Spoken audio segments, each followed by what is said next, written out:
Chicago land. So RWB 7 has had a lot of characters that I felt that grew as far as like how their characters go. Has some that also left me very shook. So are there any specific characters that impacted you that you've seen in Volume 7 specifically? I feel like I've been talking a lot. Characters that impacted us? Are there characters in Volume 7 that really impacted you guys? Well, we did get to, well, I guess we're talking about everything that's out there now. Seeing Weiss's mom for the first time, I think was pretty interesting, and it was something that everyone's been waiting to see. So I think that actually seeing her and Weiss interact, I think answered kind of a lot of unknowns for people. Like, oh, kind of when we first met Winter, a lot of people kind of understood Weiss a little bit more, just seeing that background that she came from. And I think seeing her mother did that as well. I forgot his name. This is horrible. The guy with the dog tail. Marrow. Him. Because he's a like what are the Aesop's. He's like a hot dog. Oh gosh. Hot dog and pretty kitties.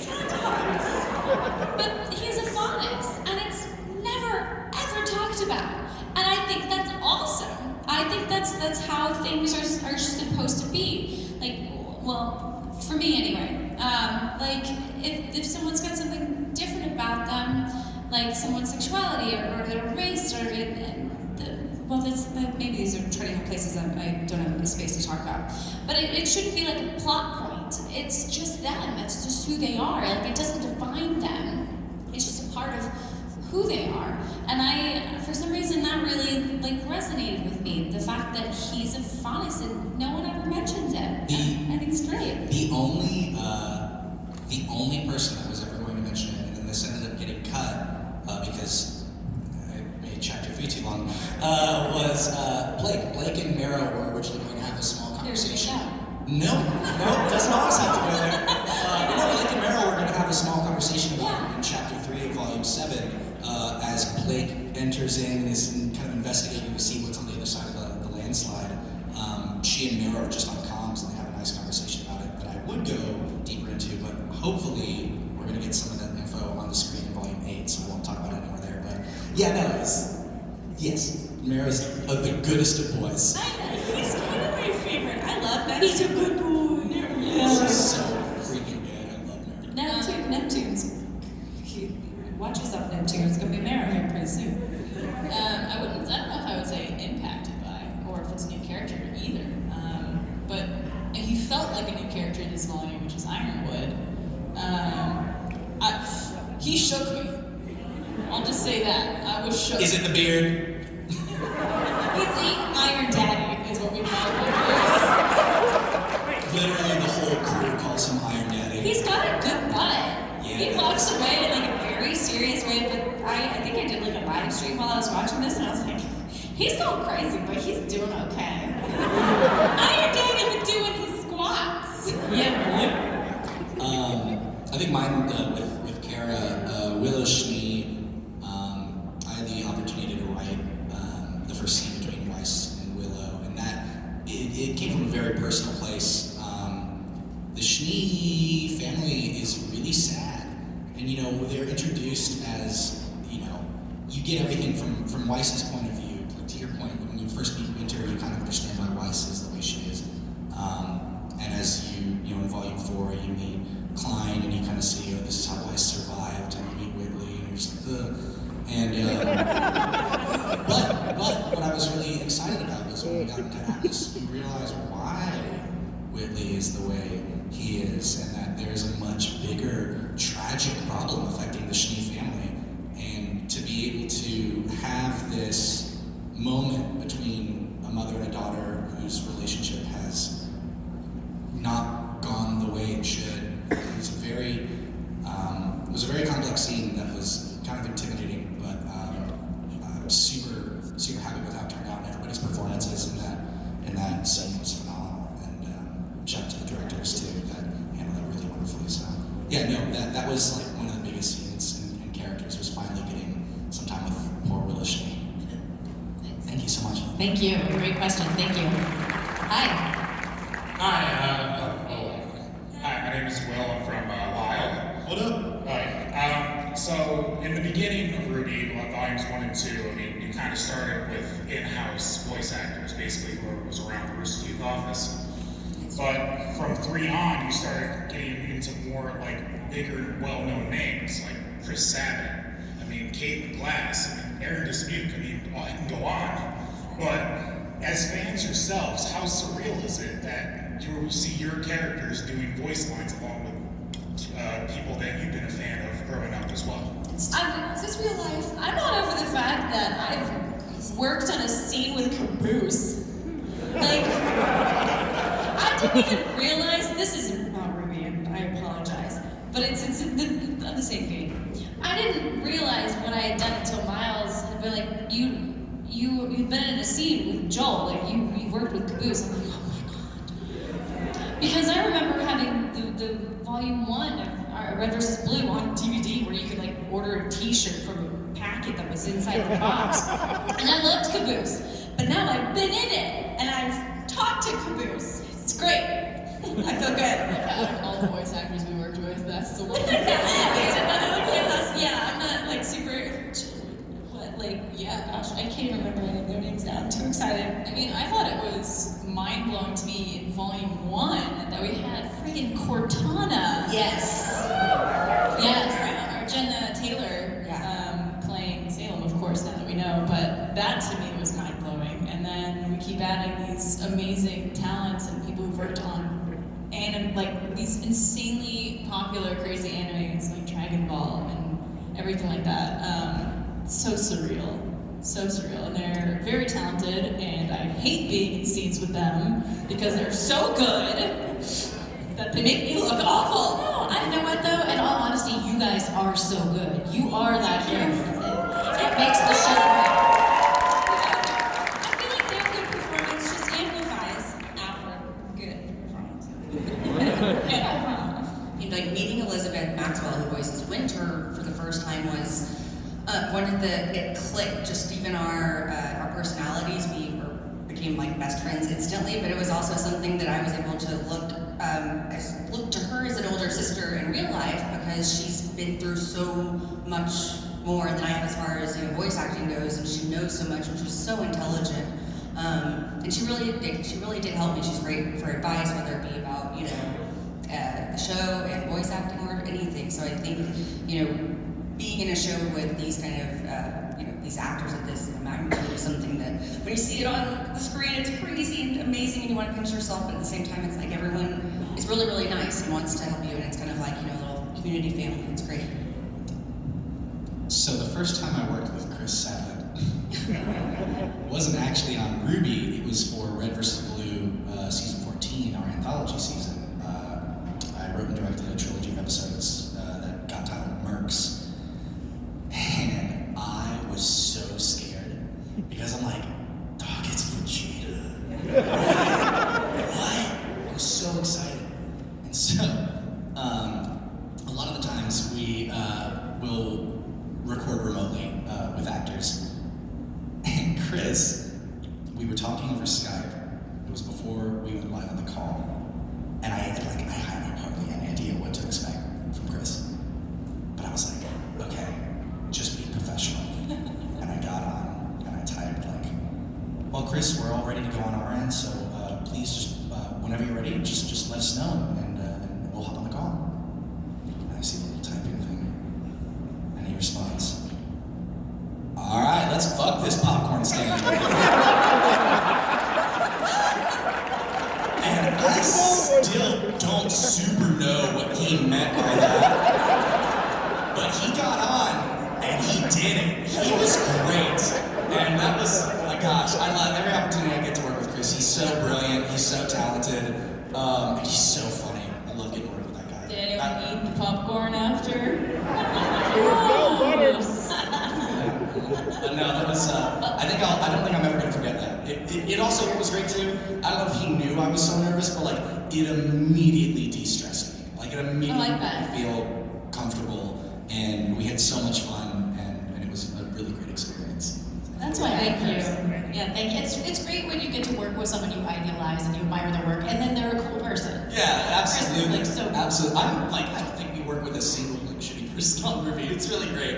Everybody's so wonderful to work with, and the cast is like, yeah, it's insane. The people that have contributed to the show, and we're grateful for all of them. Absolutely. So I just want to put it out there. We have about 10 minutes left, and I know there's lots of people in both the lines. So let's, we'll just try to. You can stay. Oh. You already asked your question. Okay. We'll try to get through as many as possible because I know you guys, are here to see them. So take Miles' mic away. I was gonna say, I'll shut up a little more. No, it's just a storyteller. It's what you Do do. we do one-word answers? Would that work? Rapid one-word answers. I think we're over here next.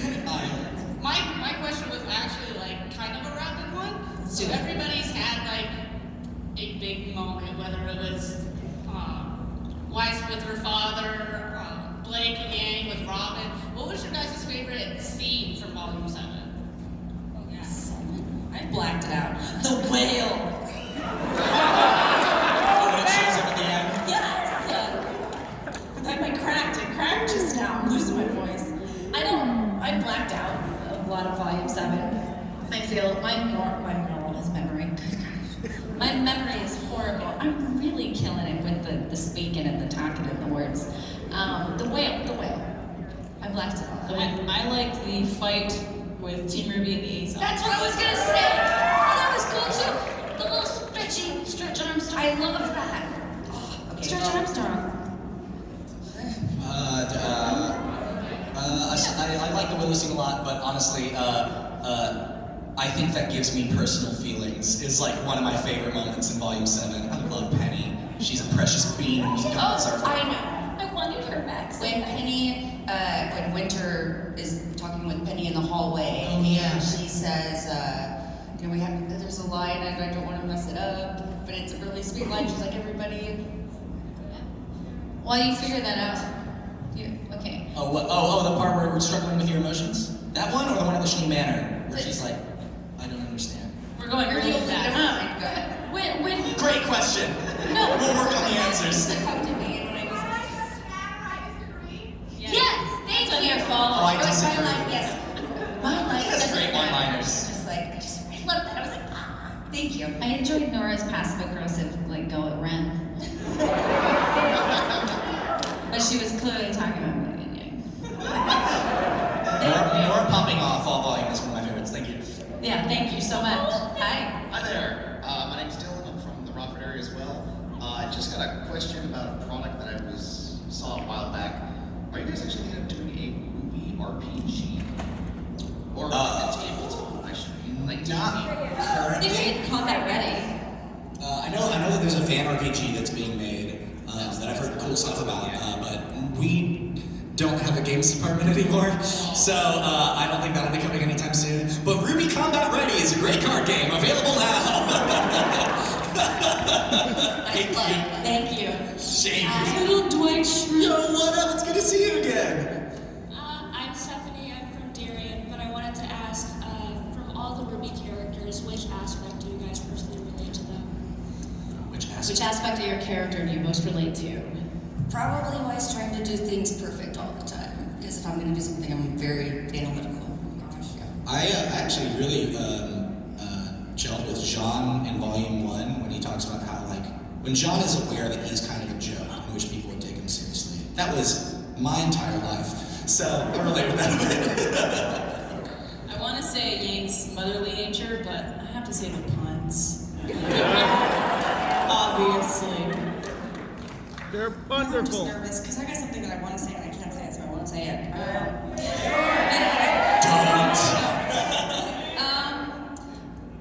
Oh God.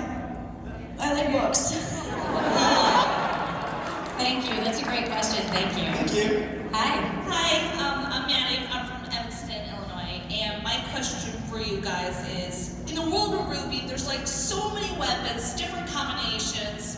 If you were in the world, would you use your character's weapon or someone else's?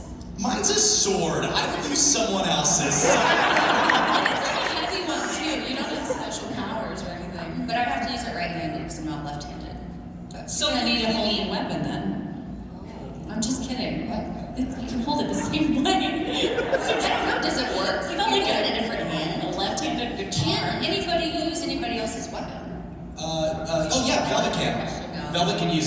something because she has it's, photographic memory. like could Weiss pick up Ruby's scythe and use it? It's not like Thor's hammer. I don't think she'd be so great with it.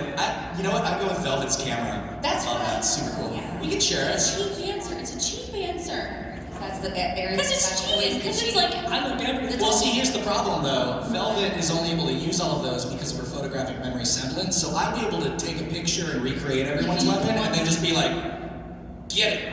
Go. Yeah, go.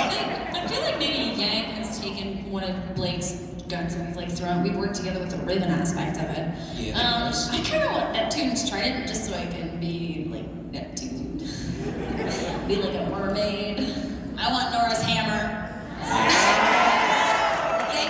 Thank you so much. Awesome. Okay, now we're down to 3 minutes. Oh my God, super All right, here's fast. what we're gonna do. Don't say your name or where you're from. Ask your question. You guys just, all right, yes, no, or the answer real quick. Does Yang's new arm have a grappling hook function? It should. That's great. Thank you. Yes. Got it, Miles. Since obviously there's not going to be anything more for Grim Eclipse, I was wondering if we're ever, sometime in the future, going to see more of Dr. Merlot.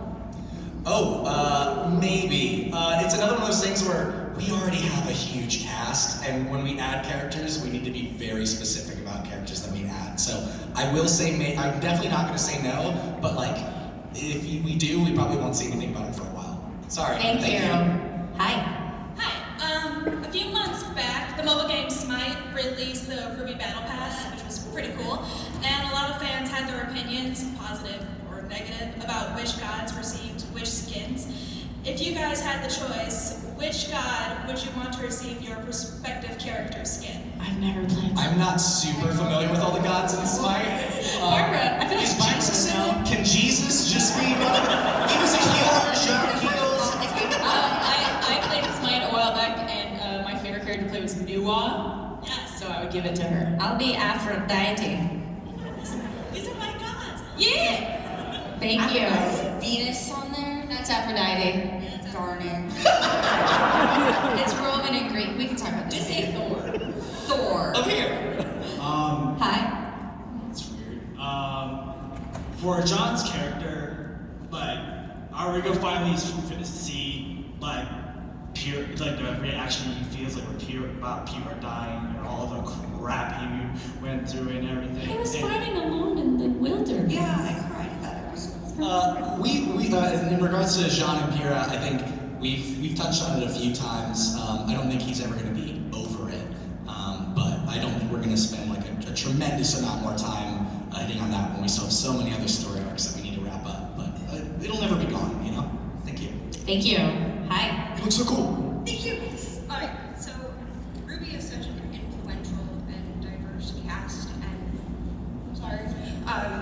cartoon, I guess. What cartoons from your childhood would you say you kind of drew that from? Avatar: The Last Airbender. I'm sorry, it's just the greatest story ever told. And it inspires me every day. Uncle Iroh is my role model. Anyone else? Did we draw from? Rugrats. I was actually gonna say Rugrats, like Simpsons. Wait to say that. Okay, yeah. Babies, babies! And that is No one baby do! Thank you so much. Thank you. Hi. Okay, so despite the heroes, what type of role does the villains play? I'm sorry, what Bad type guys. of role do the villains play? Yeah, like Adam Torres, Salem, and Mercury, Emerald. Well, what about them? Sorry, They're the bad guys. I mean, like, what type of role do they play in? Oh, what type of world do they play? Role? The bad guys? Just messing stuff up for the good guys, mainly. Just kind of like, Causing problems. raining on their parades in a very violent fashion. Thank you. Thank you. Okay, I'm sorry, but this is our last question. Hi. Oh, you look so cool. You can come to your booth to ask us questions after.